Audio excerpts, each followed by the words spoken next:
primeiro lugar, agradecer a presença de todos vocês, agradecer a Associação de Plantio Direto aqui do Vale do Paranapanema pelo convite, em especial ao Bertola, né, que nos contactou pessoalmente lá em Sorriso, né, no Encontro Nacional, e hoje estamos aqui. Muito obrigado, né?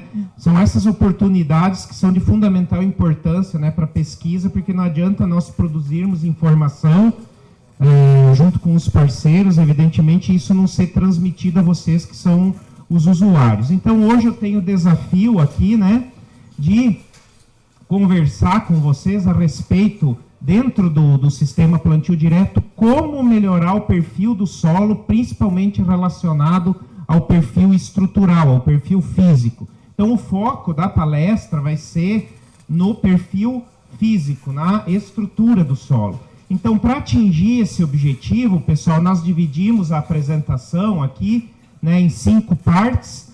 Nós vamos fazer uma parte inicial de conceitos, não se preocupe que não é pesado, é só para a gente uniformizar, né, alguns termos que são importantes para entender o manejo da estrutura do solo.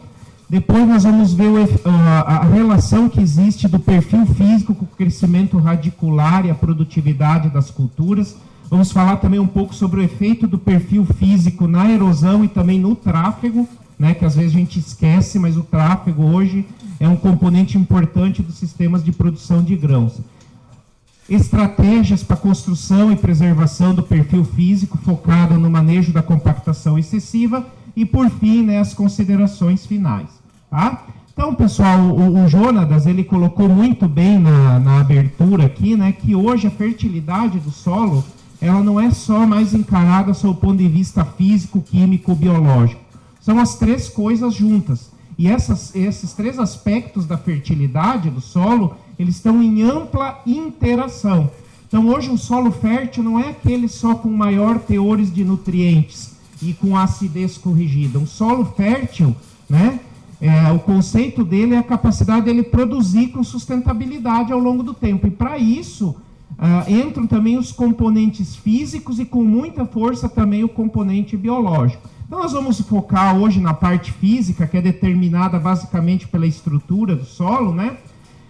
Mas a física, a estrutura do solo é determinada pela química e pela biologia. Nós vamos ver que mesmo a química do solo tem um efeito bastante pronunciado na estrutura do solo. Então, qualquer intervenção que a gente faz na parte química, uma calagem, por exemplo, pode intervir também na parte física. Então, isso é importante ficar claro que fertilidade são aspectos definidos pela biologia física e química do solo.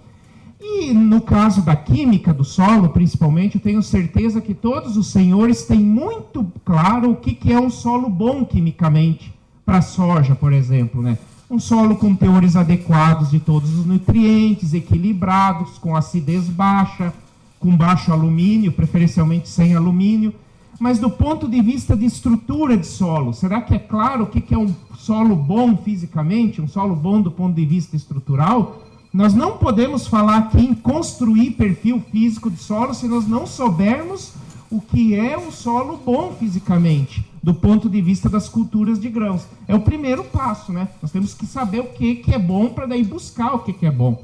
E ali, às vezes, existem alguns aspectos que às vezes são óbvios, mas outros nem tanto, e acabam incorrendo em alguns erros de recomendação e diagnóstico e recomendação. Então, as 2 primeiras aspectos que caracterizam um solo com boa fertilidade estrutural no perfil são os aspectos mais óbvios, digamos assim. Um solo bom fisicamente é aquele solo que tem que prover infiltração total da água da chuva, mas não só isso, tem que prover disponibilidade. Então, isso aí entra a primeira coisa. Se só a infiltração caracterizasse um solo bom, fisicamente, o solo arenoso seria o melhor solo que nós teríamos, e isso não é verdade. Então, essa água tem que infiltrar, mas, acima de tudo, ela tem que ficar retida e disponível à planta. E, além de água, né, as raízes precisam de oxigênio, não só as raízes, mas todos os processos biológicos. Essa parte aqui também é bem óbvia, né? Um solo bom fisicamente, ele tem que ter uma resistência que não limite o crescimento da raiz em profundidade, né? Os outros dois é que às vezes a gente acaba esquecendo, e eles são tão importantes quanto os outros dois nos sistemas de produção de grãos. Um solo bom, do ponto de vista físico, um perfil bom fisicamente, ele tem que ser resistente e resiliente. O que é isso? Ele tem que resistir e tem que se recuperar de forças internas ou externas que tendem a prejudicar as duas funções anteriores. Por exemplo, o tráfego. O tráfego é uma força externa, né, que quando aplicada ao solo pode comprometer as duas funções anteriores. E o tráfego hoje é inevitável nos sistemas de produção. Então nós temos que manejar o solo fisicamente de forma que ele suporte o máximo possível as pressões que estão sendo aplicadas na agricultura, tá? Pelo tráfego, e que se recupere rápido. E também maximizar a eficiência de operações mecanizadas. A grosso modo, pessoal, a eficiência de um trator em tração é muito maior num solo mais firme do que num solo solto, né? Porque ele patina mais. Então, a física do solo afeta também a eficiência das operações mecanizadas, e isso tem que ser levado em conta quando a gente vai pensar em o que é um solo bom fisicamente, que é a base daquilo que nós vamos usar para manejar ele em direção a esse solo, digamos assim, o mais próximo possível do ideal, tá? Mas aqui, pessoal, eu costumo ilustrar isso que eu falei anteriormente, né, com esses 3 solos aqui, tá? São 3 solos representando a camada superficial, de 0 a 25 centímetros, avaliada por um método visual, né, que quem tiver interesse pode passar lá no stand da Embrapa e pegar a publicação, né? Tá disponível lá, que explica esse método, né? No fim nós vamos divulgar ela. Mas aqui, essas amostras, não sei se vocês conseguem ver diferença, com certeza quem está mais aqui na frente consegue, né? São tiradas lá da Embrapa Soja, um solo muito argiloso, que é a realidade da parte dos senhores. A gente sabe que tem muito solo arenoso aqui, mas tem áreas argilosas também, mas o comportamento é diferente, mas o princípio é o mesmo no caso de um solo arenoso. A camada de 0 a 25 centímetros, e vocês veem que esse solo aqui é muito mais solto que esse e que esse. Então, na verdade, o estado de compactação do solo está aumentando daqui para cá, né? Esse solo está menos compactado, né, que é um dos aspectos da fertilidade física, esse está mais. E o do meio está numa situação intermediária. Então, na verdade, pessoal, eu faria a seguinte pergunta, vocês não precisam me responder se não quiserem, né? Mas, pelo menos para vocês pensar, o que vocês acham que seria o melhor solo do ponto de vista de desempenho das funções anteriores? Um solo partindo mais para o desestruturado ou um solo partindo para o mais firme? Considerando todas aquelas funções colocadas. Nós vamos ver se a gente consegue desenvolver isso no longo da apresentação. Talvez, pessoal, a maioria de vocês deve estar pensando, né, e eu posso antecipar que vocês estão certos, o terceiro não é de forma alguma, né, a situação ideal. É um solo que está com uma compactação muito alta, né? Vocês podem ver pelo tamanho dos torrões. Mas entre o primeiro e o segundo, nem sempre é tão óbvio num sistema de produção de grãos, onde nós temos tráfego, né? E onde, além de infiltrar, nós temos que ter retenção de água, tá? Então, pessoal, para a gente dizer qual dos 3 é melhor, e depois eu vou comprovar, ou menos ruim, ou menos limitante, depois a gente vai mostrar dados, né, que comprovam isso, né? Vamos ver como é que fica o exercício daquelas funções, né, que eu coloquei no início da apresentação para os senhores, né, que caracterizam um solo bom fisicamente. Se nós formos pensar em aeração e infiltração da água, eu tenho certeza que todos vão de convir que tanto a disponibilidade de oxigênio quanto a infiltração de água, ela vai ser maior no solo aqui à esquerda de vocês, né? A resistência ao crescimento radicular também vai ser menor nesse solo à esquerda de vocês. A raiz vai ter menos resistência para crescer. Porém, pessoal, a resistência à compactação, como é que ela fica? Aqui nesse solo aqui, se eu pisar, olha que eu nem estou tanto acima do peso assim. Se eu pisar nesse solo, eu vou ocasionar compactação adicional. Imagina entrando com uma colhedora hoje, como nós temos, até com o graneleiro cheio, chegando próximo às 25 toneladas. Né? E como é que fica a questão da água disponível? A água disponível, pessoal, isso nós já medimos em vários trabalhos, tem vários trabalhos da literatura mostrando, a água disponível, ela vai ser maior na situação do solo bem estruturado, que apresenta uma densidade um pouco maior, mas ele tem uma relação entre poros grandes e poros pequenos mais favorável, então ele tem mais retenção. O solo, esse solo aqui, ele tem muita predominância de macroporo, muito macroporo, eu vou ter também menos, uma infiltração alta, mas menos retenção. Então, pessoal, de maneira geral, considerando os sistemas agrícolas, a melhor situação em termos de perfil de solo, né, do ponto de vista estrutural, é um solo que não tem resistência impeditiva ao crescimento radicular, mas que seja bem estruturado. Muitas vezes nós pensamos que aquele solo bem soltinho de horta, né, é o melhor para o sistema de produção de grãos. E considerando todos os fatores envolvidos no sistema, ele não é o melhor. Se nós não sabemos o que é o melhor, como é que nós vamos manejar? E por isso que eu vou assim gastar uns 15, 20 minutos da apresentação para justificar isso, para não simplesmente jogar aqui para vocês que isso é o melhor ou o menos limitante, sem mostrar para vocês de onde veio esse conceito, né, que a gente desenvolveu. Então, pessoal, vindo disso aqui, pessoal, né, considerando isso aqui, vocês vão convir comigo que um solo não se degrada fisicamente só por compactação. Ele se degrada fisicamente também por excesso de pulverização do solo. É uma forma também de degradar fisicamente o solo. A gente está muito focado na degradação física por compactação, mas essa não é a única. E a degradação física por pulverização pode ser tão ou mais ruim do que a por compactação excessiva. Temos também dois termos aqui, né, que às vezes são usados, às vezes não, muitas vezes são usados sem distinção, mas significam coisas totalmente diferentes. Compactação e adensamento. Alguém tem uma ideia? Alguém já pensou que esses termos são diferentes?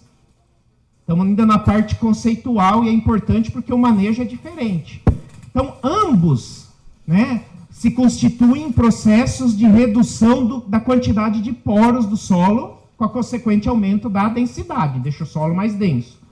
Porém, pessoal, a compactação é ocasionada pela aplicação de uma pressão, redução de volume. O adensamento, que tem alguns materiais que colocam ele até como um processo natural, né, e realmente ele ocorre na natureza, na formação dos argissolos, dos nitossolos, mas hoje ele tem ocorrido também em nível de áreas manejadas.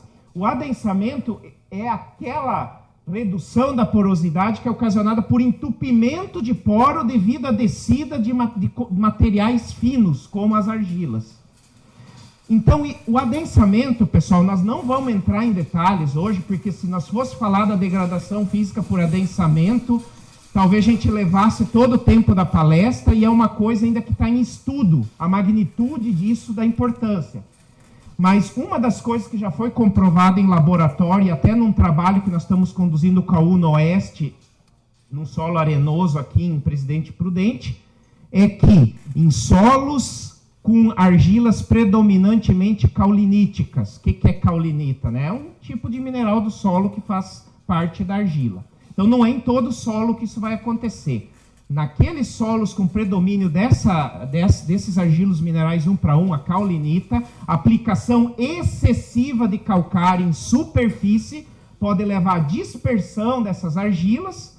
E o que é a dispersão da argila? A argila fica soltinha, são partículas muito pequenas.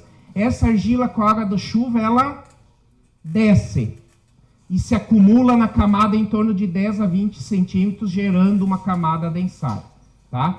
Então, na verdade, o adensamento hoje em áreas agrícolas tem vários fatores, mas o principal é a aplicação excessiva e sem critérios. Às vezes, a má aplicação, né, do calcário joga regula mal a máquina e cai muito calcário numa posição, pouco calcário na outra. Isso aí, dependendo do tipo de solo, pode levar ao adensamento. Nós vamos focar hoje principalmente na compactação. Mas o que eu queria deixar bem claro aqui, né, pessoal, nessa parte conceitual, é que degradação estrutural não ocorre só por compactação, ela ocorre também por desagregação excessiva e também por adensamento, tá? Vamos em frente. Um outro aspecto muito importante para avaliar um solo de boa estrutura é a uniformidade entre as camadas. Um perfil bom estrutural, ele tem que ter as camadas o mais uniforme possível. Depois vocês vão ver de onde eu tirei essa amostra aqui, vocês vão se surpreender, né? É do Mato Grosso do Sul, mas será de qual sistema de manejo eu tirei essa amostra aqui? Tá bonita? De tão feia chega a ser bonita, né, pessoal?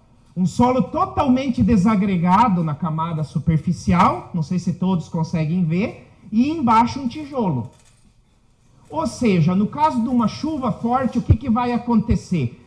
Essa camada é impermeável, mas por outro lado esse solo está totalmente solto. A água que vai escoar vai levar esse solo rico em nutrientes, sabe-se lá Deus para onde? Provavelmente lá pro rio, tá? Então, pessoal, sempre do ponto de vista de estrutura, nós temos que buscar um solo que tenha menor distinção entre camadas. Isso facilita os fluxos ascendentes e descendentes de água.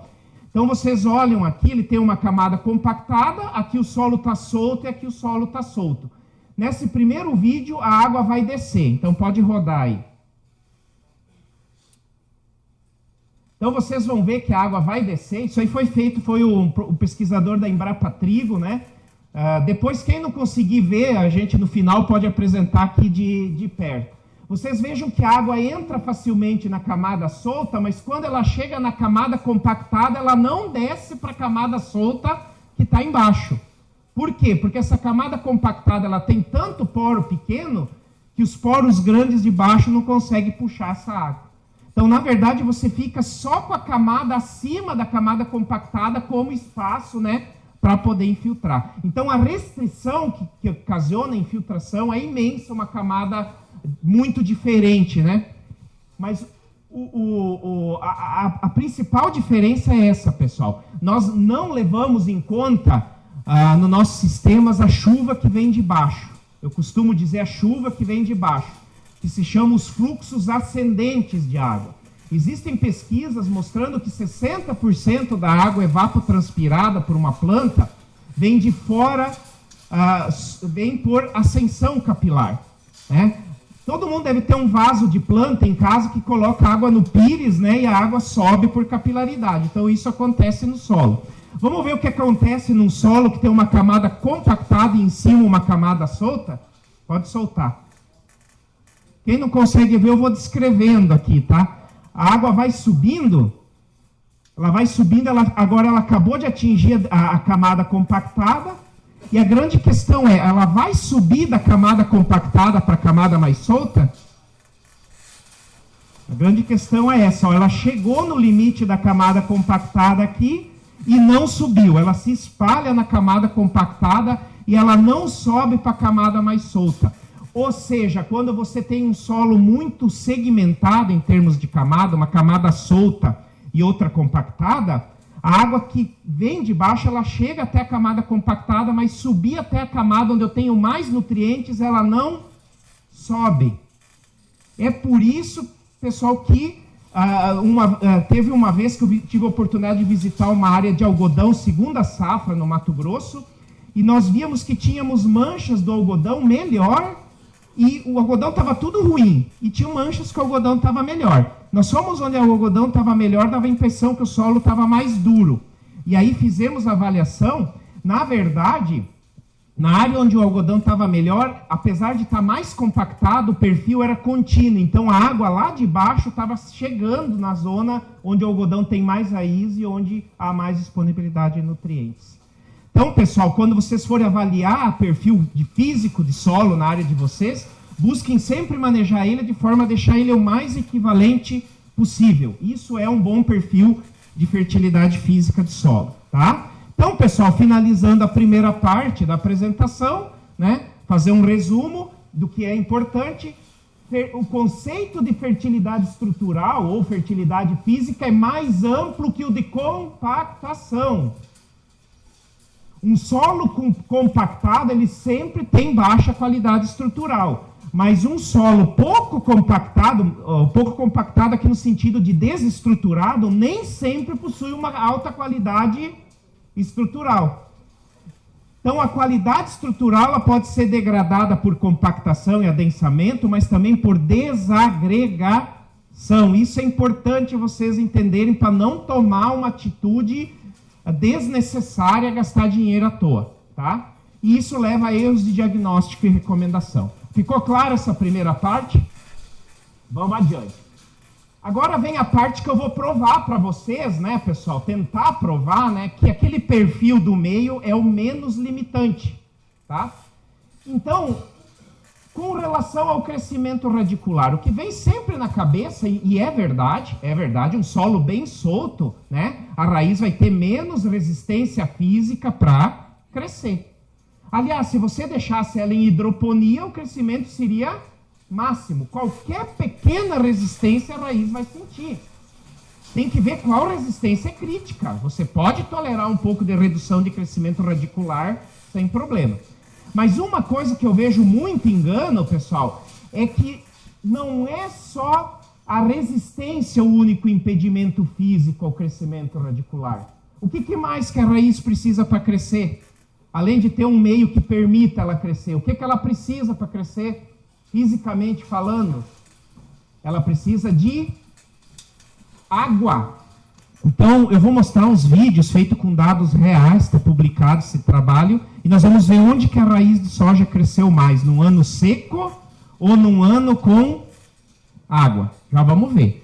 Então, a raiz precisa de água, ou seja, tem que ter água armazenada. Segundo, até porque a pressão que a raiz faz, grande parte da pressão que a raiz faz para crescer é devido à turgescência. Se for uma raiz murcha, né, pessoal?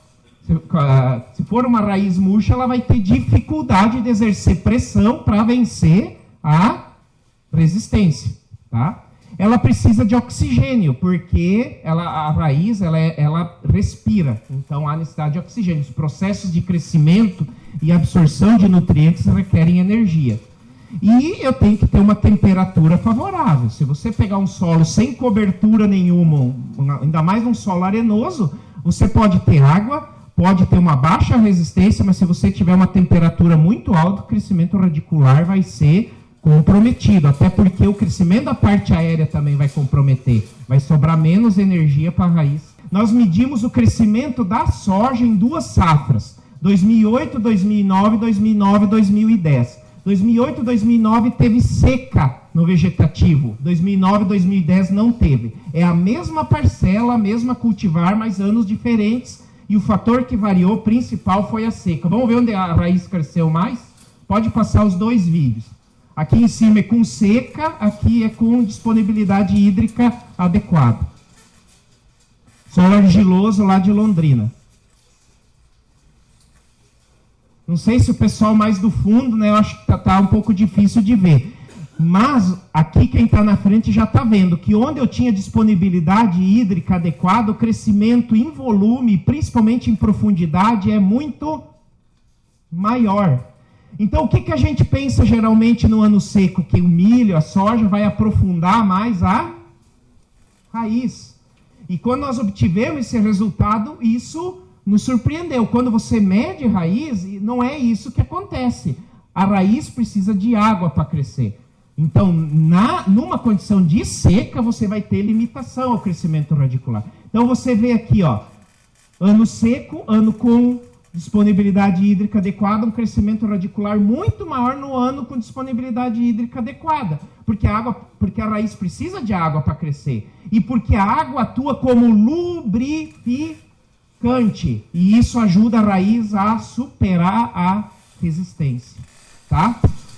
Então, pessoal, manter a água armazenada no solo é importante para crescer raiz. Então, às vezes a gente solta demais o solo, né, resolve o problema da resistência mecânica, Mas aí começa a armazenar menos água. Será que daí a raiz vai conseguir aumentar, né? Como a gente esperava? Vamos em frente. Então aqui no final, aqui, pessoal, a gente tem, na verdade, as 3 situações daquelas bandejas de solo que eu mostrei para vocês lá no início. 2 aqui mostrando o solo compactado, que era o solo do lado direito de vocês. O solo muito solto, que era um solo escarificado recentemente.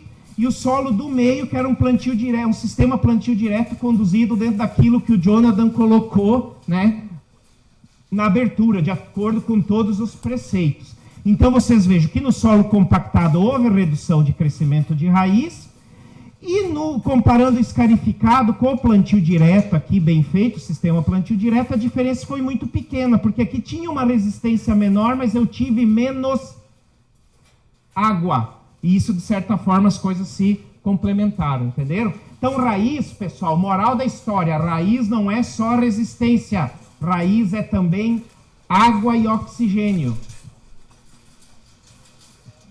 Física de solo, agora, o outro aspecto que justifica aquilo lá. A física de solo, essa parte eu vou passar mais rápido, ela tem efeito, a estrutura do solo, grande efeito na ocorrência de doenças radiculares. Então, macrofomina, por exemplo, quem já teve problema com macrofomina aqui na região, na soja? Quem já teve problema? Então, macrofomina, né, pessoal, é um problema sério nessas áreas mais quentes, né, e sujeita a seca, solo arenoso. Só que macrofomina, ela não é um problema. A macrofomina, pessoal, você vai encontrar a microescleróide, inclusive na mata. Inclusive na mata, ela é natural. O problema está no mau manejo o problema, não digo no mau manejo, o problema está na questão de solo. Então a macrofomina pode ou não pode pode ou não pode dar dano, dependendo de como está a parte física do solo, tá? Nós já vamos falar sobre isso. Então, pessoal, um solo com boa fertilidade estrutural, ele vai permitir um bom crescimento radicular, a integridade dos tecidos radiculares e também um melhor armazenamento e disponibilidade de água. Eu tendo mais água e ar para a planta, eu vou ter maior tolerância da planta às doenças. Então, todas as doenças radiculares, seja de que cultura forem, são beneficiadas por uma fertilidade física baixa. Seja para um solo muito desagregado ou para um solo muito compactado, tá? Um outro aspecto que a gente chama, né, é a questão do efeito de diluição e de escape. Se nós pegarmos, lembra daquela foto que eu mostrei do solo soltinho em cima e uma laje embaixo? Naquele caso, a raiz da soja ela vai ficar concentrada exatamente na camada superficial, que é a camada que tem mais concentração do inóculo dos fungos. Então você vai ter muito mais dano, né? E quando a raiz cresce mais em profundidade, você dilui, você tem mais raiz para a mesma quantidade de inóculo. Então o dano da doença radicular é menor. Então, pessoal, o perfil físico do solo é essencial para diminuir problema com doença radicular, né?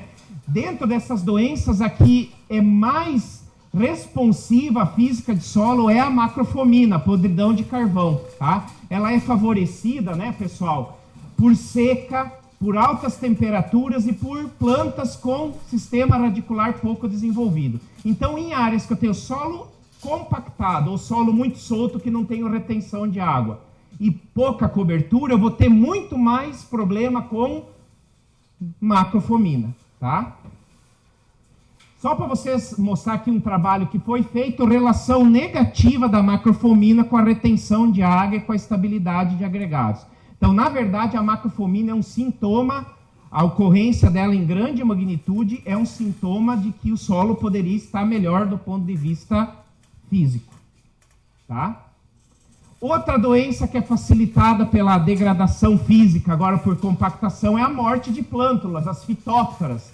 2015 e 2016 foi o ano típico, choveu bastante, então nós tivemos muito problema de morte de plântula por fitóftora, risoctônia, fusário.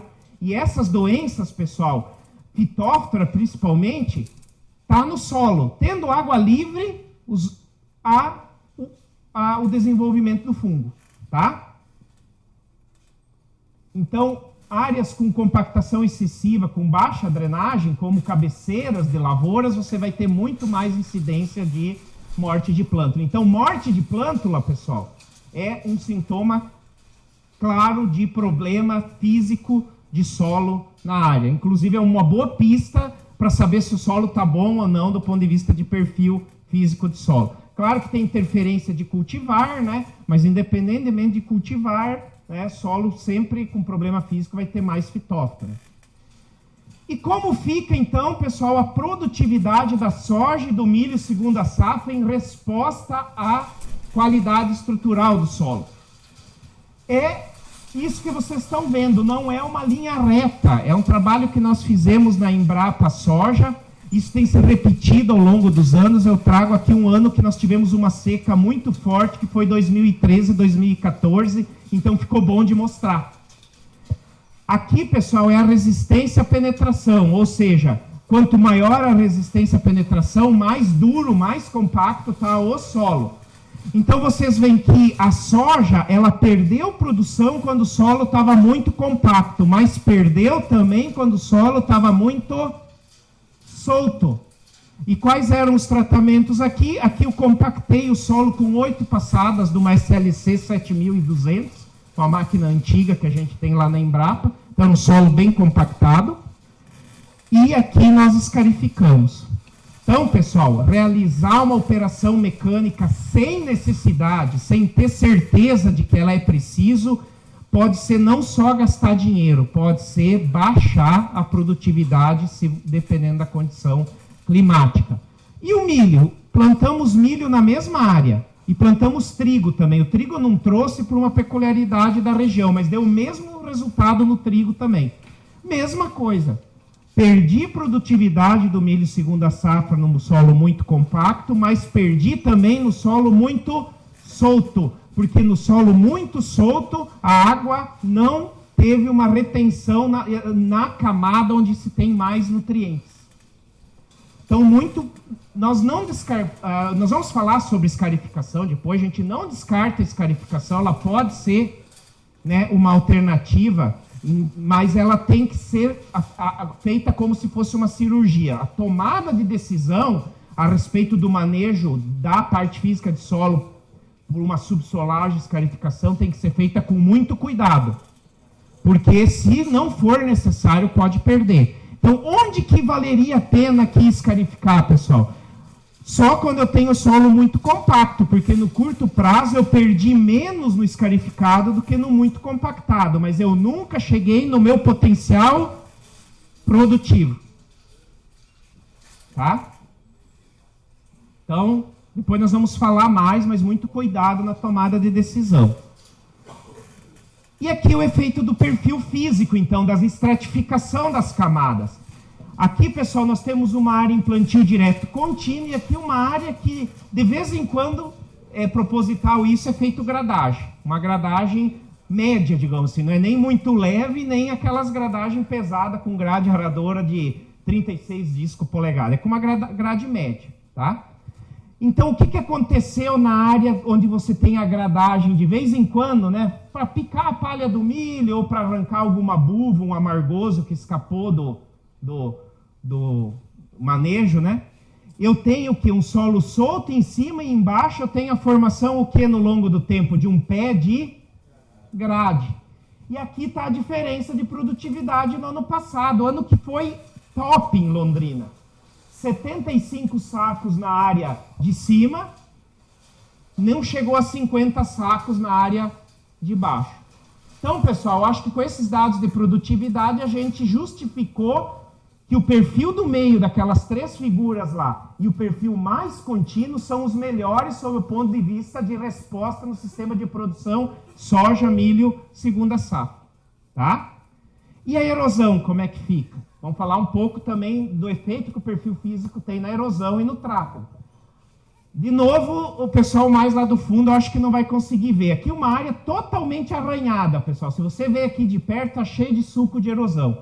O que tinha essa área? Camada compactada com uma camada solta em cima. Ou seja, Solo solto, fácil de ser carregado pelo escoamento, sobrepondo uma camada praticamente impermeável, então favorecendo a erosão. Então eu vou escarificar a área para aumentar a infiltração, né? E com isso diminuir a erosão, só por isso, né? Aí nós temos uma área de um produtor que nós acompanhamos, faz parte de um projeto, que é o projeto Solo Vivo, junto com o Itaipu. Ele tinha problema sério de compactação, teve muita erosão, então ele resolveu escarificar a área para aumentar a infiltração, tá? E fez isso depois do milho segunda safra, antes da soja, sem colocar cobertura nenhuma. O que aconteceu? Choveu vários dias seguidos, chuvas não de alta intensidade, mas saturou o perfil do solo. E aí, no final desse período chuvoso, veio uma chuva forte. E aí, o que aconteceu? Estão vendo aqui onde que ficou o rastro do sulcador do escarificador? O solo que ficou solto pela escarificação foi tudo levado embora. Então, a escarificação, para reduzir a erosão, é uma faca de 2 gumes. Ela aumenta a infiltração, aumenta, mas deixa o solo solto. Então, numa condição de vários dias de chuva, e coroado, né, com uma chuva de alta intensidade, depois você pode ter uma tragédia, como aconteceu em 2016 nessa área aqui. Tá? Por fim, pessoal, para encerrar a segunda parte, qual é o efeito, então, da estrutura física no tráfego? Em primeiro lugar, pessoal, eu não vou me deter muito nesses dados, é só para realmente mostrar que o que eu vou falar aqui, não veio da minha cabeça. Isso aqui é um resultado lá da Embrapa Soja, mas tem resultado de vários grupos de pesquisa mostrando a mesma coisa. Quando você mobiliza o solo, você diminui a capacidade que ele tem de suportar carga. Então, a tendência é que num tráfego com pressões altas, você tenha a recompactação muito rápida desse solo, tá? Então, como eu falei para vocês, se eu pisando nesse solo muito solto posso compactar, imagina uma colhedora com 25 toneladas. Mas esse não é o principal problema. O principal problema que eu considero está nessa figura aqui, que é lá de 1958, quer dizer, tem 60 anos, está completando 60 anos esse ano, então não é novidade. Quanto mais solto for o solo, solto, ou seja, porque por uma operação de preparo por alta umidade, ou por ser arenoso, mais profunda vão as pressões aplicadas pelos rodados das máquinas. Ou seja, a mobilização do solo sem critério pode levar o problema da compactação da superfície para subsuperfície. E aí nós fizemos um trabalho bem simples. Também não está muito bom de ver, então eu vou falar, mas está aí o dado, né? O trabalho de iniciação científica na Embrapa.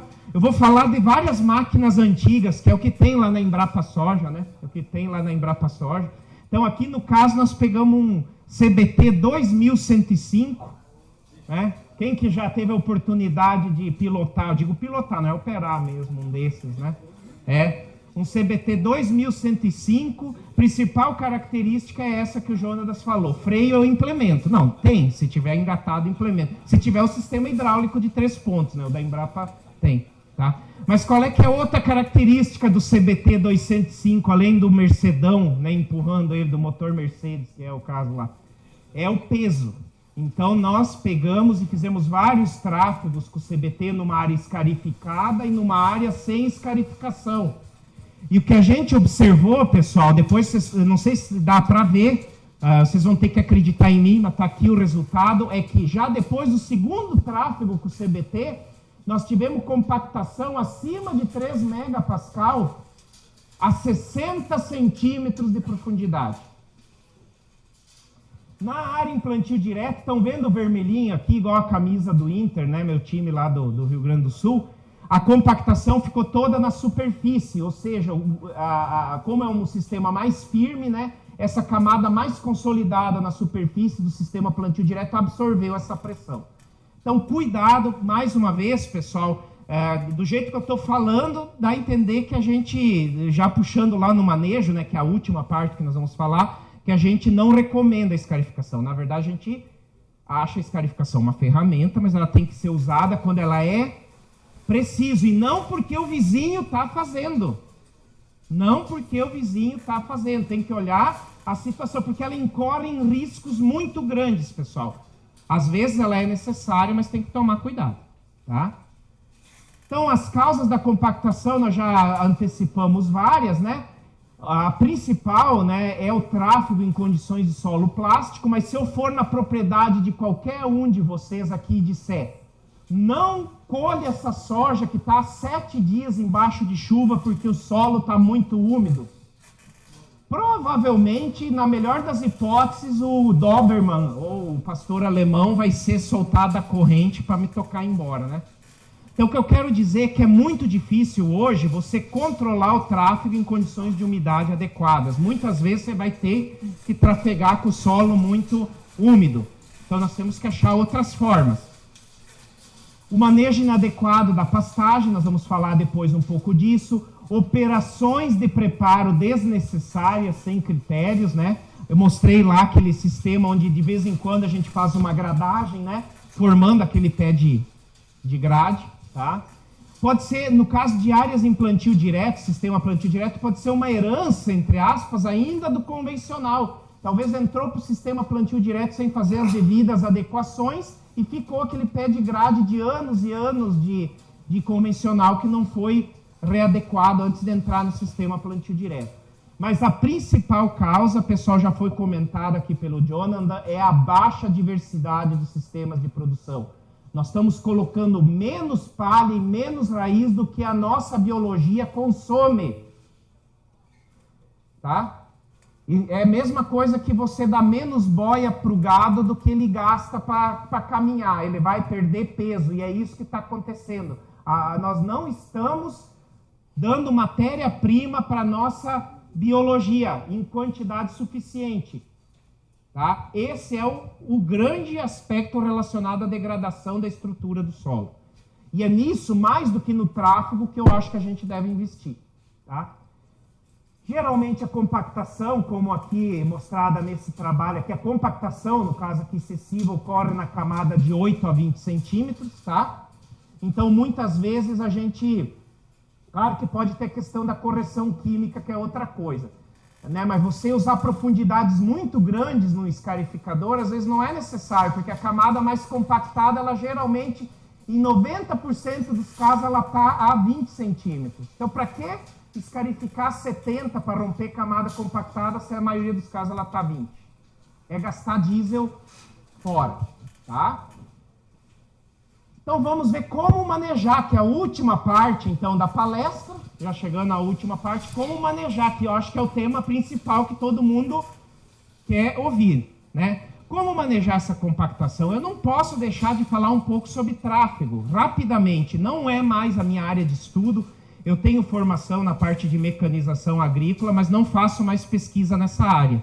Minha área é com rotação de culturas, mas eu vou trazer algumas informações gerais que eu acho que é importante, né? Depois a gente pode aprofundar no debate. Racionalizar tráfego seria, em primeiro lugar, evitar o tráfego com o solo úmido, mas já falei para vocês que muitas vezes no nosso sistema de produção isso não está sendo mais possível. Quando é possível, beleza, mas nós não podemos nos prender a isso. Tá? Um outro aspecto que é bastante intuitivo, né, é aumentar a área de contato do rodado com o solo, reduzindo assim a pressão aplicada pelas máquinas. Ou seja, usar o rodado duplo, usar pneus mais largos ou, o que é muito pouco comum aqui na nossa situação, esteiras. Isso vai reduzir a pressão e, consequentemente, a compactação oriunda do tráfego. Só que tem uma questão muito importante, eu não vou entrar em detalhes do porquê, mas é amplamente conhecido da literatura, lá desde a década de 50, que a compactação até 20 centímetros na superfície, ela é dependente só da pressão. Então, se eu comprar uma colhedora muito pesada e colocar pneus mais largos ou duplar, de forma que a pressão fique a mesma, eu vou controlar a compactação em superfície. Mas a compactação mais profunda, ela depende do peso. Somente do peso. Então, com o aumento da largura do pneu, você resolve o problema na superfície, mas não resolve o problema em subsuperfície. Tanto em que algumas regiões da Europa, onde tem as colhedoras de beterraba, que são extremamente pesadas, você tem problema de compactação irreversível a 1 metro de profundidade em alguns solos. Por causa de, mesmo usando esteiras. Tá? Então depende muito do peso. Tá? E aqui está explicando. Aqui eu tenho aqui a mesma pressão, tá? Então a pressão aplicada é a mesma. O peso da máquina aumentou. Só que também aumentou a largura do pneu. Então aumentou o peso, aumentou a largura do pneu, a pressão ficou a mesma. E vocês vejam que à medida que aumentei o peso, a pressão aplicada pelo rodado atingiu maiores profundidades. Tá? Então é uma questão que nós não temos muito como controlar. Hoje a tendência é o uso de máquinas maiores, até por uma questão de mão de obra.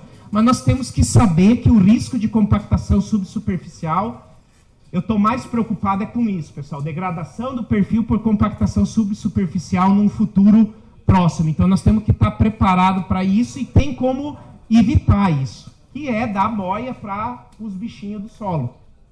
Tá? Vamos em frente. Uma coisa, pessoal, que eu acho que a maioria de vocês já ouviu falar é o uso de pneus radiais na agricultura. Eles são mais caros, mas os pneus radiais ele diminuem muito a pressão aplicada ao solo. Então, para controlar a compactação superficial, é uma excelente alternativa o uso dos pneus radiais. Eles diminuem muito a compactação superficial. Tá? Carreta graneleira eu acho muito bonito, é uma das melhores, a foto mais bonita que tem, né? É a colhedora, né? E a trator com o graneleiro do lado descarregando. Quando é no milho segunda safra, o solo está geralmente seco, então não vejo muito problema. O solo está seco, então provavelmente a capacidade de suporte de carga do solo, ele vai aguentar esse tráfego. Mas na soja, principalmente, pessoal, a compactação vinda desse tráfego com caminhão, carreta graneleira é muito alta. Tá? Então é uma coisa para se pensar, né, de minimizar esse tráfego, principalmente na colheita da soja. No milho não é tão importante. Às vezes não é possível, mas a consequência vai ser compactação. E por isso aqui eu vou falar porque a redução da área trafegada é meio óbvio, né? Esse aqui que eu quero mostrar para vocês, pessoal. Eu sempre digo, se eu fosse, né, quisesse fazer uma promoção numa cooperativa, por exemplo, eu ia distribuir um calibrador para cada produtor. Porque se tem um aspecto que está diretamente relacionado ao potencial de compactação por uma máquina, é a pressão interna do pneu. E, em geral, tem levantamentos mostrando que, em geral, o pneu está sempre calibrado mais do que deveria na fazenda. E isso leva a uma compactação desnecessária do solo. Então, calibrar o pneu das máquinas, como vocês calibram da caminhonete, do carro, é fundamental não só para reduzir a compactação, mas para aumentar a eficiência de tração das máquinas, economizando o diesel.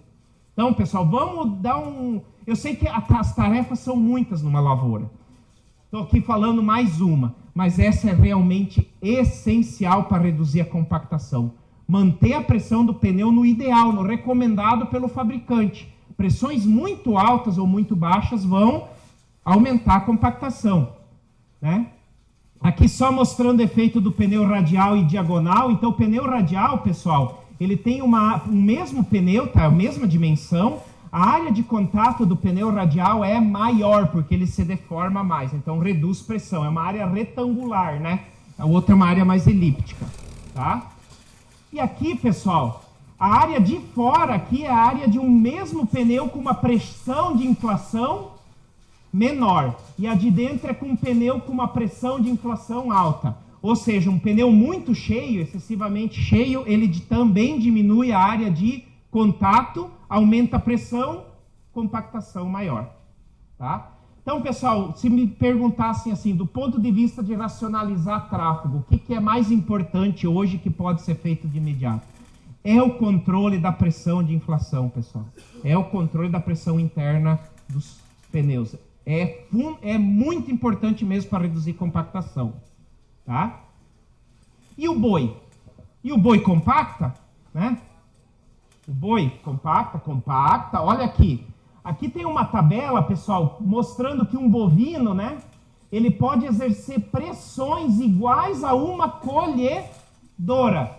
Por quê? Porque o peso dele é menor que quem dera, né, Bertola, se eu tivesse um bovino com a pressão numa colhedora, mas também queria ver fugir do bicho, né? Com o peso, né, de uma colhedora, perdão, né? Mas as pressões aplicadas por um bovino são similares às pressões aplicadas por uma colhedora. Mas vamos ver se vocês prestaram atenção no que eu falei antes. O que define a compactação em superfície? Pressão? Pressão. E a compactação mais profunda depende do quê? Peso. Então, pessoal, é por isso que a literatura mostra que em áreas pastejadas, a compactação do solo ela se restringe geralmente na camada superficial, porque a pressão é alta, mas o peso do boi é menor do que uma máquina agrícola, então a compactação fica na superfície, o que é bem menos problemático, tá?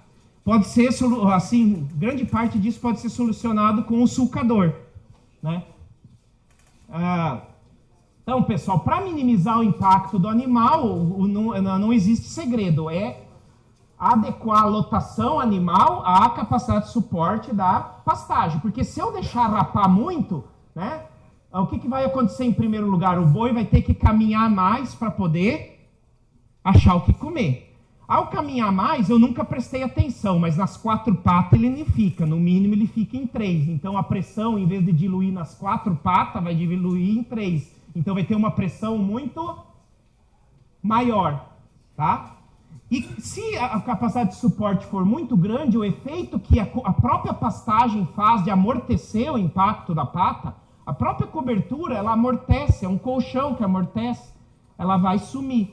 Então, no caso que a gente chama aqui, né, de boi de batom, né, não fui eu que dei esse nome, foi o professor Cássio Tormena da UEM, então eu estou usando, vou dar o nome do autor. O que é o boi de batom? Não é um boi vaidoso, não.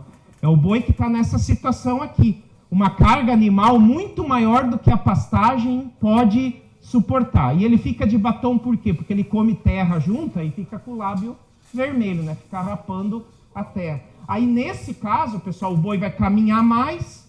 Eu não vou ter aquele colchão para proteger a pata do animal, o solo da pata do animal, e aí sim eu posso ter uma compactação mais grave. Então, no geral, pessoal, a integração lavoura-pecuária, quando bem feita, ela aumenta a compactação na superfície, mas geralmente não é restritivo. Inclusive, os nossos dados, e tem dados de várias pesquisas, mostram que quando o boi entra no sistema, a produtividade da soja aumenta. Se você comparar uma braquiária pastejada com uma não pastejada, a produtividade é maior na pastejada, desde que não se coloque animais demais. Sim.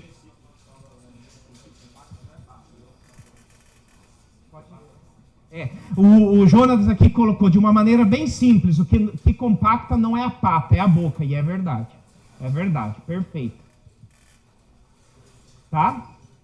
E a última parte da última parte, né, era a última parte de manejo, a penúltima, porque ainda tem a escarificação.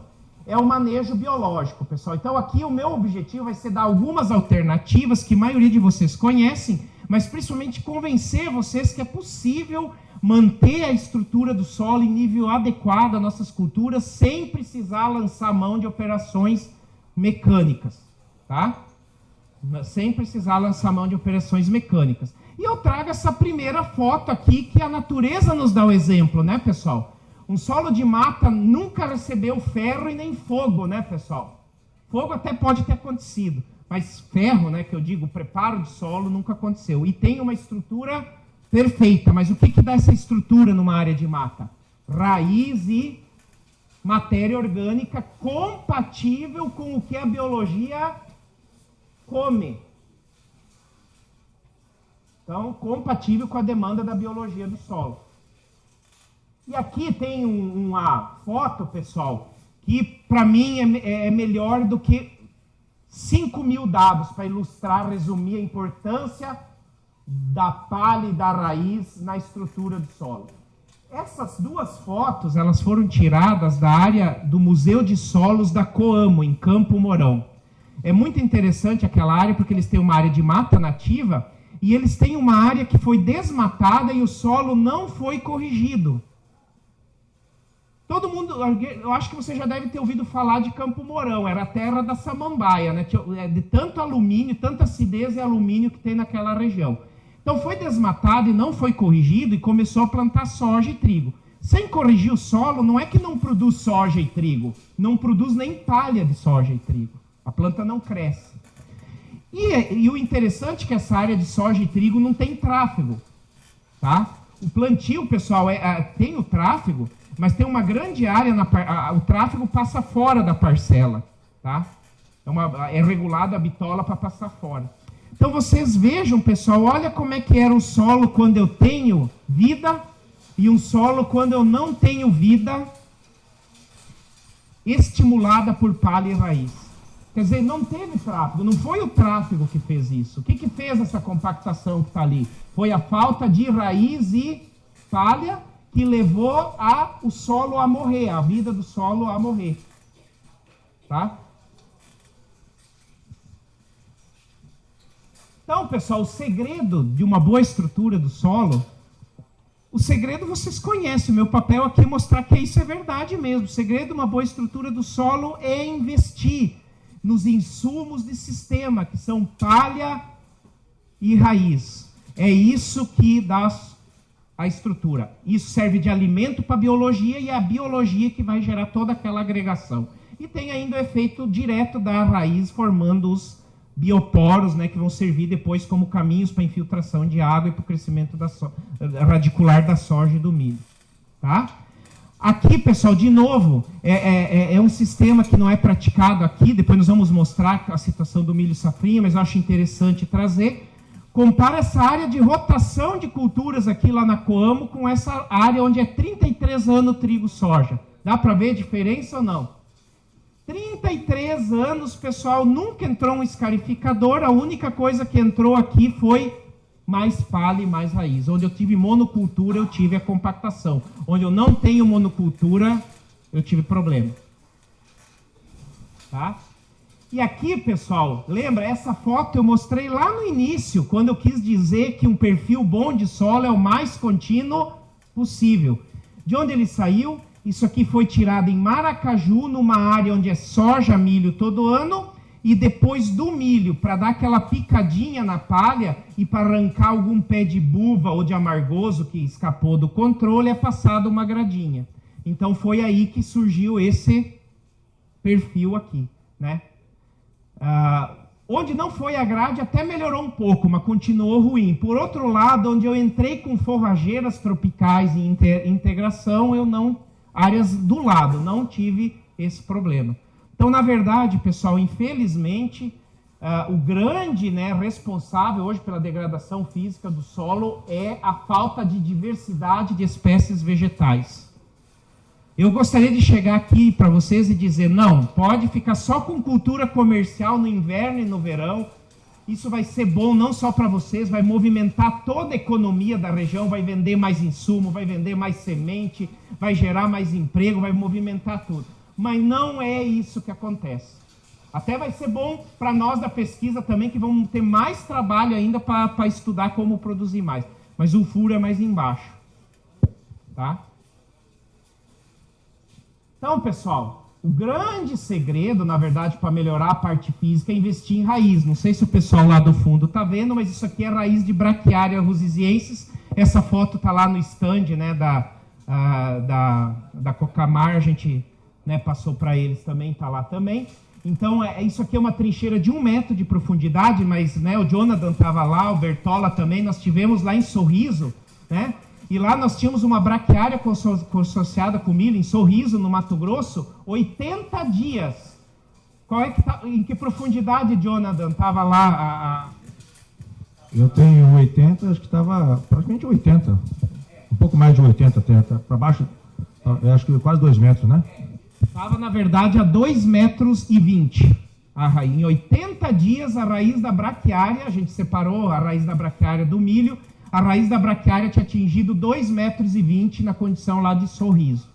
Tá? Ou seja, cresceu quase 3 centímetros por dia em profundidade. Então, a capacidade que as forrageiras tropicais têm de gerar raiz é muito grande. E a raiz, pessoal, ela tem, em primeiro lugar, um efeito mecânico de abrir poros, que não são poros muito grandes nem muito pequenos, ou seja, são num tamanho ideal para infiltrar e reter a água. E esses poros são usados pela raiz do milho e da soja para crescer depois em profundidade. Tá? E tem também toda a questão dos exudatos, né, que são produzidos pelas raízes, que servem de alimento para a biologia do solo. Tá?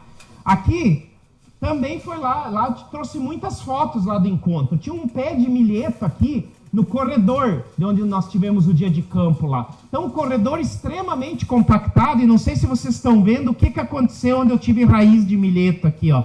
Ele praticamente fez uma escarificação, né? Ele quebrou toda aquela camada compactada. Então, é raiz fazendo o efeito, é uma verdadeira escarificação biológica, né? Com a vantagem que isso aqui não é qualquer tráfego que vai reverter essa melhoria, tá? Mesmo em solo úmido. E aí, pessoal, então, para recuperar, nós temos várias alternativas, mas, ao contrário do que muita gente pensa, as melhores alternativas para melhorar a parte física do solo são as raízes cabeleiras. As pivotantes também são importantes, mas as pivotantes, a gente tem observado que elas são muito suscetíveis à compactação. Nós temos área com nabo forrageiro lá em Londrina, que dependendo da compactação, a raiz do nabo chegou na camada compactada e em vez de passar, ela entorta, né? Vai para o lado, né? Já as raízes das gramíneas, como elas são mais finas, elas conseguem crescer e abrir mais facilmente poros nessas camadas compactadas. Não descartamos as raízes pivotantes como formas de descompactar, mas nossos dados mostram que as raízes cabeleiras, as raízes da gramínea, principalmente gramínea tropical, são as melhores opções, né, para descompactar. E aí, como gramínea tropical, nosso carro-chefe são as braquiárias, né? E nós temos também o milheto. O milheto também é uma excelente alternativa, só que o ciclo do milheto é muito curto. Então, isso é uma vantagem e uma desvantagem. É uma vantagem porque você consegue formar raiz e palha num curto tempo, mas se você pensar em deixar todo um inverno só com milheto, quando chegar na hora de plantar a soja, já não tem mais palha nenhuma do milheto, não é verdade? Então ele é muito bom para compor consórcios ou então para janelas curtas, mas também é uma excelente opção para descompactar o milheto. Tem o capim pé de galinha, que não é o Eleusine indica, né? Aquela planta daninha que é o arrepio do fazendeiro, né? Aquele pé de galinha brabo, é o capim coronaca, né? Coronaca também é uma excelente opção, tá? Mas as mais de... Coracana, meu Deus do céu, desculpa aí, pessoal. Mas, coracana, né? Mas, no geral, as que estão mais difundidas realmente são as braquiárias, tá? E, principalmente, pessoal, a gente tem que privilegiar os consórcios, tá? A diversidade também é importante. Então, consorciar com o milho, ou um consórcio, por exemplo, de braquiária com crotalárias, funciona muito bem, porque daí você coloca a raiz pivotante com raiz cabeleira. Você tem sistemas radiculares diferentes, você tem exigências nutricionais diferentes, você tem comportamento em relação a patógenos, especialmente nematóides diferentes. Então, sempre buscar, nessas plantas de cobertura para recuperar fisicamente o solo, buscar o consórcio de 2 ou mais espécies, tá? E aqui está a produção de raízes, pessoal. Vejam que o milheto, em 70 dias, pessoal, ele foi capaz de produzir quase 4 toneladas de raiz na camada de 0 a 50 centímetros. 4 toneladas de raiz. A braquiária rusisiensis, ela teve um peso menor de raízes aqui, mas a raiz da braquiária rusisiensis, ela também é mais fina. Então, na verdade, aí dá um confundimento, né? Porque dá menos peso de raiz, mas a área de raiz da braquiária é igual ou maior do que a do milheto, tá? Agora você compara, por exemplo, com o trigo, 500 kg de raízes, com a soja, 900 kg de raízes, quer dizer, com as culturas normais, né, de econômicas, né, geralmente a gente não vai conseguir essa quantidade de raízes. E junto com essa quantidade de raízes vem os exudatos. por exemplo, esse milheto a gente estimou em 1,5 toneladas de carbono a quantidade de exudatos, ou seja, o que a raiz cuspiu para o solo de carbono. Isso toda a biologia se aproveita e é ativada. Tá? Aqui, pessoal, isso aqui é um perfil de resistência à penetração em várias culturas. Então, quanto mais vermelho aqui, mais duro o solo, tá? Então, é aquela história. Veja, era uma área com 10 anos de milho segunda safra, trabalho feito em conjunto com a Cocamar, né? Lá em Maringá. É a área de milho segunda safra, 10 anos. Colocamos aveia e nabo, o vermelhinho continuou ali, ou seja, não conseguiu passar a camada compactada. Agora, colocou a braquiária solteira ou consorciada com milho, o vermelhinho já deu uma limpada ali. Ou seja, com 4 meses da braquiária no sistema, foi possível recuperá-la, a área. E aqui a gente mediu raízes depois de soja, depois do milho e depois da braquiária. Isso aqui é um perfil de 1 metro. Então vocês vejam que eu tive muito mais raiz de soja quando ela foi plantada, depois da braquiária, porque a braquiária proporcionou melhor condição física de solo.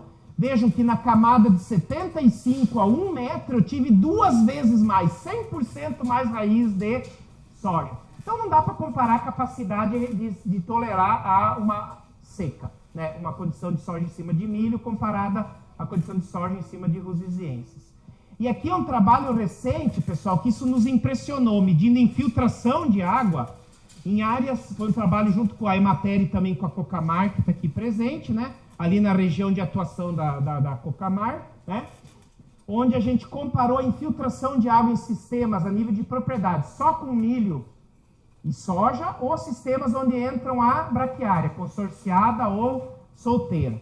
Áreas que há vários anos de milho e soja, todo ano, infiltrações na média de 20 milímetros por hora. Ou seja, choveu 40 milímetros numa hora, 20 vai embora e só 20 infiltra. Por outro lado, pessoal, em áreas com 3 ou mais anos de uso da braquiária, nós tivemos aí infiltrações se aproximando dos 100 milímetros por hora. Então é o que a gente tem mostrado. É um trabalho de longo prazo. Em 3 anos, pessoal, aqui são áreas de produtor. Eu vou pegar aqui um sítio, vamos pegar aqui o sítio Pieroli. É o mesmo sítio, tem um lado onde ele faz só milho todo ano e do lado onde ele faz milho braquiário. Onde ele tem 4 anos de milho braquiária, 114 milímetros. Do lado, a mesma topografia, sítio Pieroli, milho, soja todo ano, 20 milímetros. A gente achava que tinha diferença, mas que não era tanto assim. Até nos surpreendeu. Então, uma infiltração 7 vezes maior. 3 anos de milho braquiária todo ano. Tá? Então, na verdade, pessoal, a escarificação, ela tem um aspecto positivo, que é o resultado a curto prazo, né? Você escarifica, você já tem o efeito que você tem, se fizer bem feito. O resultado é perceptível ao produtor. Se você faz um milho com a braquiária, muitas vezes você vai caminhar na área e você ainda vai ter a percepção de que o terreno está firme. Só que esse terreno firme é bom ou ruim? O que vocês acham?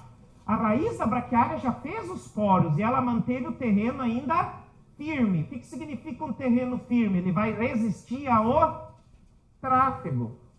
Só que muitas vezes para nós, quando a gente pisa numa área escarificada, o pé afunda, né? Opa, esse solo está fofinho, né?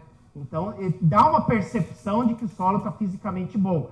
Mas espero ter contribuído, né, para que vocês não pensem mais dessa forma, tá? Só que o grande problema da escarificação é que ela gera poros muito grandes, que são bons para infiltração, mas ruim para reter água, né? Já falamos. Ela não elimina a causa, ela gera poros descontínuos. Tem um curto efeito residual. Pode dar problema nas operações subsequentes. No meu doutorado, eu escarifiquei a área, esperei uma chuva e fui plantar soja em cima dessa área. Errado para começar, né? Fazer escarificação antes da soja não é recomendação, mas era um trabalho de pesquisa. Tinha aveia na área. O escarificador tinha disco de corte. Eu andei 10 metros, fui eu que escarifiquei, não tinha funcionário, a gente tinha que fazer a gente mesmo. Andou 10 metros, já embuchou, mesmo com o disco de corte. Porque o solo está tão solto, na área que a palha, em vez de cortar, ela afunda. Então, dependendo da situação, fazer operações em área escarificada pode ser bem mais difícil, ocasionar embuchamentos. Então, tem uma série de aspectos que torna problemática. E aí, pessoal, eu trago esse gráfico aqui que parece complicado, mas ele é muito elucidativo. De novo, é um gráfico de compactação medida pela resistência do solo à penetração. Quanto mais vermelho, mais compactada estava a camada. Aqui eu tenho comparando área de rotação com área em sucessão, e aqui eu estou comparando um plantio direto contínuo com plantio escarificado a cada 3 anos. E onde tem a maior diferença aqui? É da área entre as áreas escarificadas e não escarificadas, ou entre a área de rotação e sucessão? Entre a área de rotação e sucessão. Então, isso aqui foi medido 10 meses depois da escarificação. Ou seja, com 10 meses você já teve o efeito da escarificação sumindo, enquanto que o efeito da rotação permanece. E aqui um trabalho de 23 safras, pessoal, na Embrapa Soja, onde a gente compara a área escarificada e não escarificada. A área escarificada é escarificada a cada 3 anos, quer dizer, naquela ideia de que revolver o solo a cada 3 anos melhoraria. 23 safras, só tivemos resposta significativa em 2. E ainda onde produziu mais foi onde eu não tive a escarificação. Por quê? Porque eu não tinha problema sério de compactação aqui. Tá? Então esse trabalho aqui foi com base lá na Embrapa Soja que a gente fez. Então, quando é vermelho, eu tive prejuízo econômico com a escarificação. E quando é verde, eu tive ganho. Valeu a pena escarificar. Então, só valeu a pena eu escarificar do ponto de vista econômico quando eu tinha uma resistência do solo medida na capacidade de campo equivalente a 3,5 megapascal. Eu já perdi produtividade. Quando passou de 2, eu comecei a perder produtividade. Mas o custo da escarificação associado com a perda de produtividade da escarificação foi pior. É melhor aceitar essa perda do que tentar manejar ela com escarificação. Aceitar essa perda e tentar manejar mais no longo prazo com planta de cobertura. Não sei se ficou claro. Então, escarificar, pessoal, realmente é só numa situação de solo muito compactado. Tá?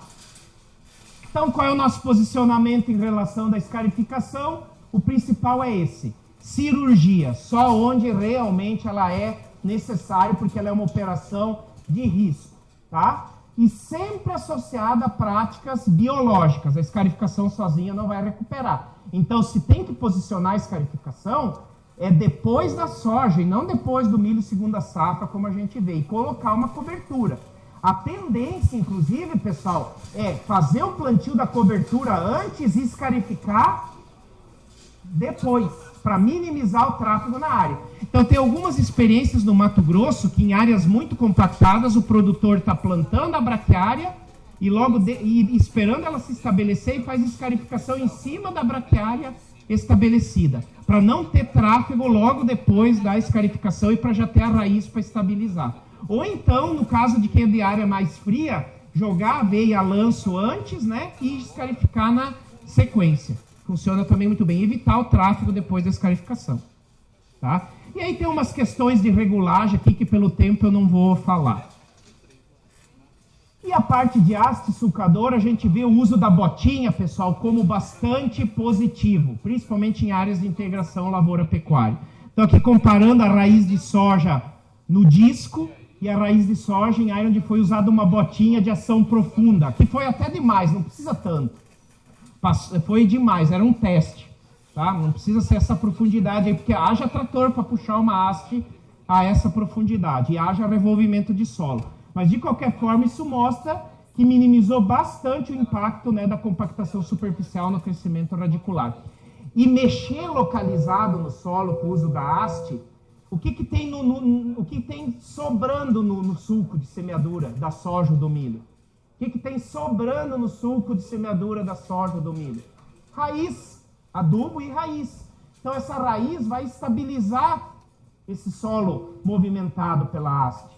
E o efeito, inclusive a gente tem medido o efeito residual de até 1 ano e meio, você vai onde tinha as linhas e ainda você vê que ali tem uma resistência menor, porque ali eu tenho mais raiz, então a raiz estabiliza, né, essa estrutura formada pela botinha. Então, pessoal, botinha, pessoal, a gente considera, né, uma boa, na maioria das situações, uma boa prática, tá? A ser utilizada. Claro que se eu tiver uma área de top de plantio direto, que eu não tenho problema de compactação superficial, talvez não seja necessário utilizar. Tudo depende se eu tenho ou não problema de compactação superficial. Esse é o penúltimo slide. Só para fazer propaganda no sentido, né, porque isso aqui não é vendido, é gratuito, né? Nós temos o DRESS, que é o diagnóstico rápido da estrutura do solo, já foi abordado lá no Encontro Nacional do Plantio Direto. É um método visual de avaliação, né? A Cocamar, a Emater, a Coamo, a Federação é nosso parceiro, né, na elaboração desse método. E ele é um grande, eu não vou entrar em detalhes no DRESS, quem quiser tem o livrinho e o cartão lá no stand da Embrapa para pegar, tá? É um método que vai ajudar vocês a diagnosticar se o solo tá bom ou não do ponto de vista físico. É para o produtor mesmo fazer, tá? Dá uma boa ideia. Para finalizar, então, pessoal, o que a gente, resumindo a apresentação. Essa aqui, se eu fizesse uma prova com vocês, seria essa questão que eu ia perguntar, né, em relação a essa resposta. Perfis com camadas muito compactadas, né, ou com camadas muito desestruturadas diminuem a produtividade das culturas, principalmente em anos secos. Ou seja, não é só o solo muito compactado que prejudica, é o solo muito solto também. Isso seria questão de prova, pessoal. Levando isso da palestra, de tudo isso que eu falei, acho que já é a base para nós melhorarem muito. Para evitar a degradação física por compactação excessiva, é tentar racionalizar o tráfego, manejar adequadamente a boca, né? No caso, a integração lavoura-pecuária, e o manejo biológico com diversificação de culturas. E para recuperar perfis degradados, a melhor maneira é o uso de plantas de cobertura, principalmente em consorciação, de pivotantes com cabeleira, tá? E a escarificação isoladamente não resolve o problema. Só se deve fazer ela em situação extrema de compactação. E as hastes, a botinha, né, hastes sucadoras para adubo. Então, agradeço, né, a atenção de todos, aí está o meu contato. Eu peço, né, desculpas, é uma característica minha passar um pouco do tempo, né? Era para ser em menos tempo, mas agradeço a paciência de vocês de terem ficado até o final. A gente está disponível na Embrapa, né? Convido todos vocês a visitarem a Embrapa Soja. Ela é de vocês, pessoal. Ela é de vocês que pagam para a Embrapa, assim como outras instituições existirem. Muito obrigado e agora estamos à disposição, né, para o debate. Obrigado.